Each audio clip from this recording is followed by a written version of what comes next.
नमस्कार प्यारे अभ्यर्थियों, स्वागत है आपका फिर एक नई क्लास में। अभ्यर्थियों, जो भी विद्यार्थी बीएसटीसी अभ्यर्थियों और पीटीईटी की जो भी तैयारी कर रहा है अभ्यर्थियों, उनके लिए हम इस क्लास में जो आपका हिंदी विषय अभ्यर्थियों क्वेश्चन आने वाले इंपॉर्टेंट क्वेश्चनों पर बात करने वाले हैं।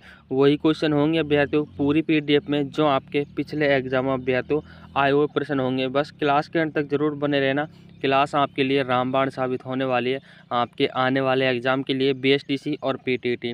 तो चलिए दोस्तों, क्लास को स्टार्ट करते हैं। पहले क्वेश्चन की बात कर लेते हैं अभ्यर्थियों कि हिंदी वर्णमाला में कितने स्वर होते हैं। ये तो आपको पता ही होगा कि हिंदी वर्णमाला में कितने स्वर होते हैं अभ्यर्थियों। ये क्वेश्चन काफ़ी बार एग्जाम में आया हुआ है। स्टार लगा के रखना अभ्यर्थियों, क्वेश्चन इंपॉर्टेंट क्वेश्चन है। तो 11 वर्ण अभ्यर्थियों, जो 11 स्वर हैं हिंदी वर्णमाला में, 11 स्वर होते हैं। ऑप्शन बी आपका इसमें करेक्ट आंसर हो जाता है। Option B is the right answer. हम बात कर लेते हैं अभ्यर्थियों अगले क्वेश्चन की। अगला क्वेश्चन अभ्यर्थियों आपसे क्या पूछा है अभ्यर्थियों, दूसरा क्वेश्चन आपसे पूछा है कि इनमें से जो नासिकीय व्यंजन है वो कौन कौन से हैं। तो नासिकीय व्यंजन अभ्यर्थियों एग्जाम में अभ्यर्थियों 2016 में आया हुआ क्वेश्चन है। तो अभ्यर्थियों इनमें से नासिकीय व्यंजन आपसे पूछा है मैं, पे, ये, ई। तो अभ्यर्थियों जो मैं व्यंजन है ये आपके नासिकीय व्यंजन में आता है। ऑप्शन ए आपका इसमें बिल्कुल करेक्ट आंसर हो जाता है। आप इनको अभ्यर्थियों बोलकर भी उच्चारण करके हिंदी अभ्यर्थियों इनकी हिंदी बोलकर आप इनका जो आंसर है वो निकाल सकते हो। मैं एक नासिक व्यंजन है, याद रखना। ऑप्शन ए आपका इसमें करेक्ट आंसर हो जाता है। बात कर लेते हैं अभ्यर्थियों अगला तीसरा क्वेश्चन आपसे क्या पूछ रहे हैं कि हिंदी वर्णमाला में संयुक्त स्वर कितने हैं। तो संयुक्त स्वर आपसे पूछा है कि 3, 5, 4 या 6।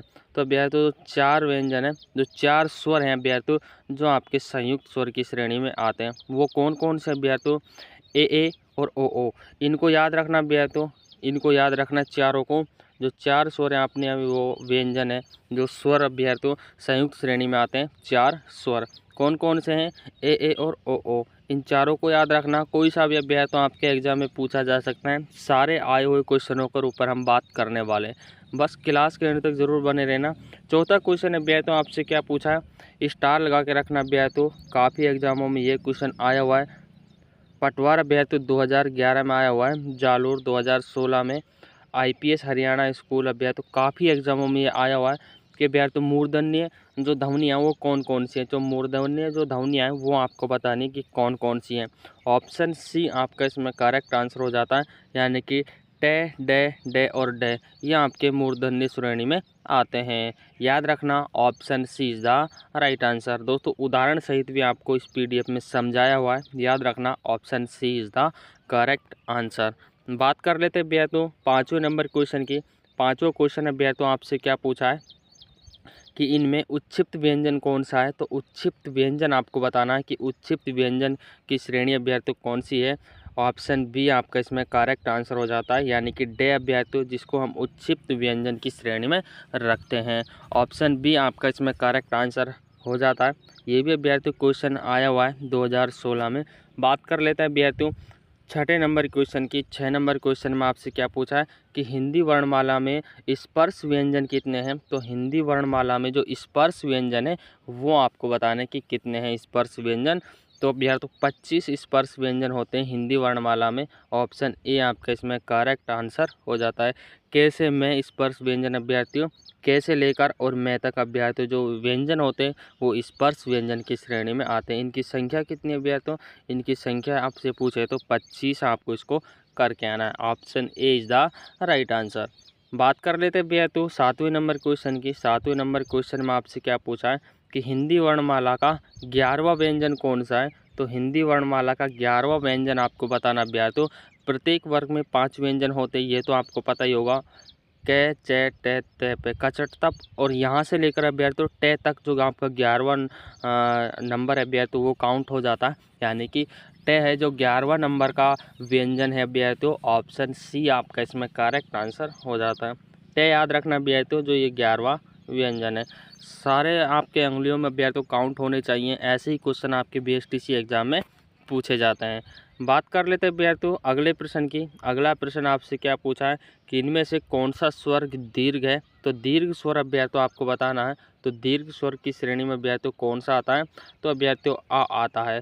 जो दीर्घ की श्रेणी में आता है अभ्यर्थियों, आ स्वर है वो दीर्घ की श्रेणी में आता है।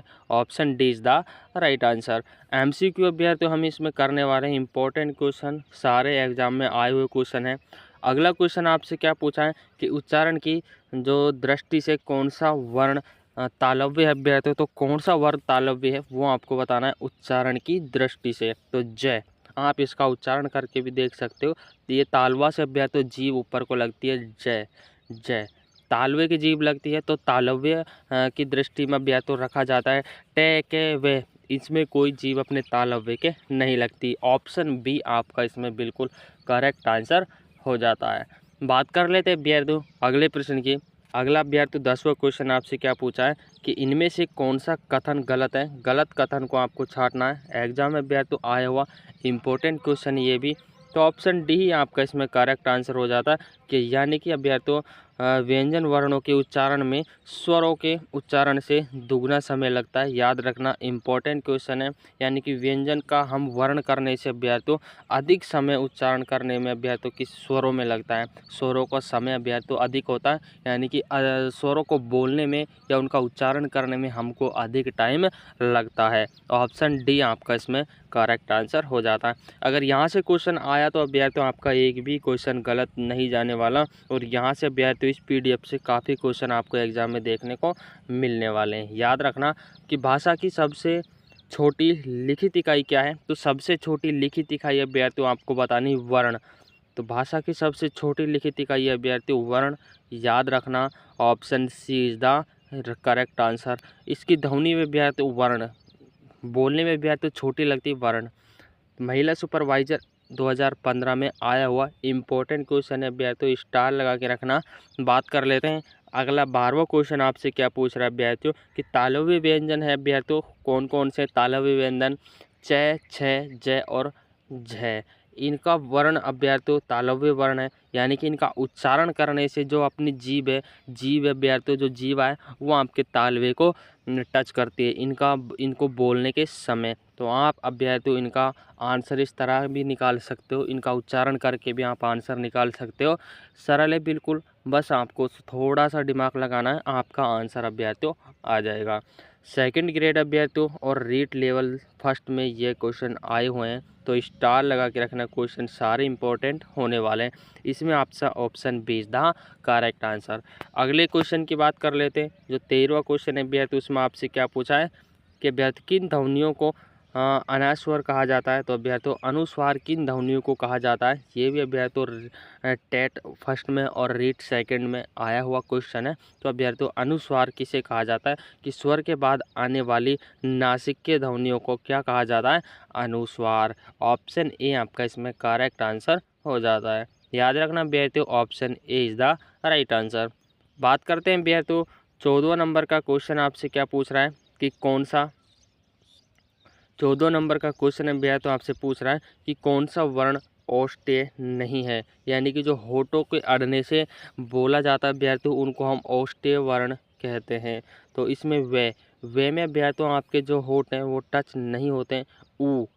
ऊ पे, इन तीनों में अभ्यर्थियों आपके जो होठ हैं वो टच होते हैं, यानी कि वे में अभ्यर्थियों पूरे टच नहीं होते, बीच में जगह रह जाती, यानी कि बी ऑप्शन आपका इसमें बिल्कुल करेक्ट आंसर हो जाता है। Option B is the right answer.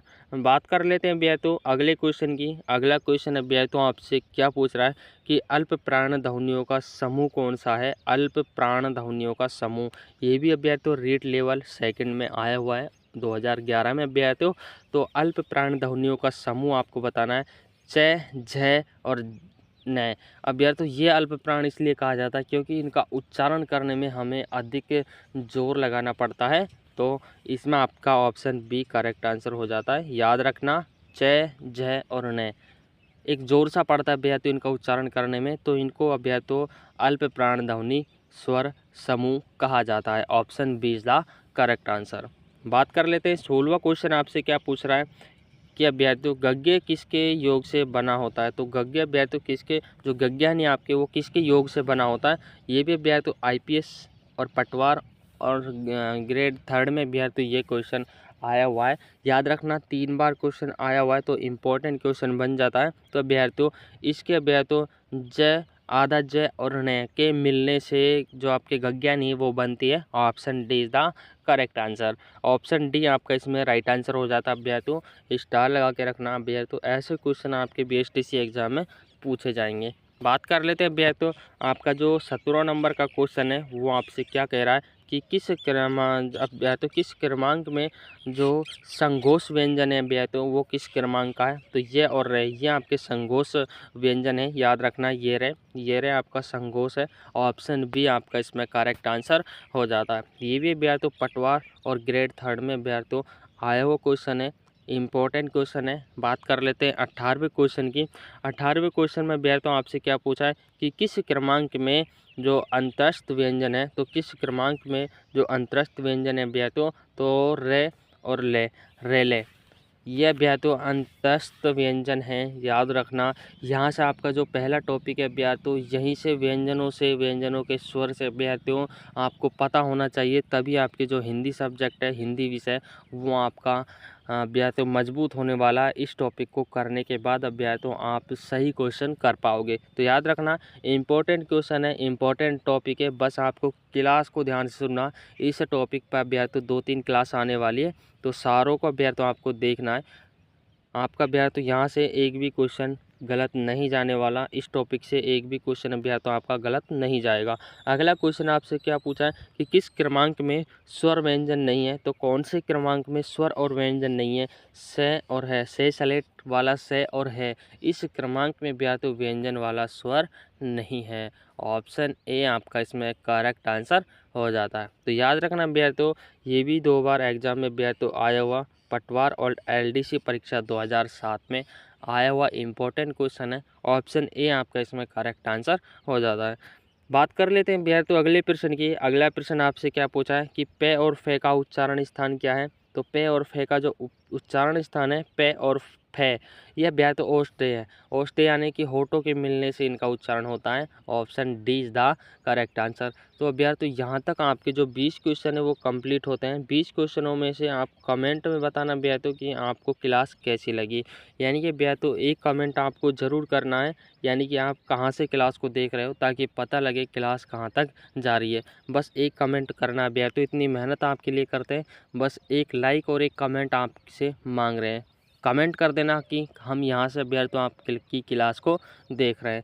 मिलते हैं अभ्यर्थियों अगली क्लास में, तब तक के लिए जय हिंद साथियों।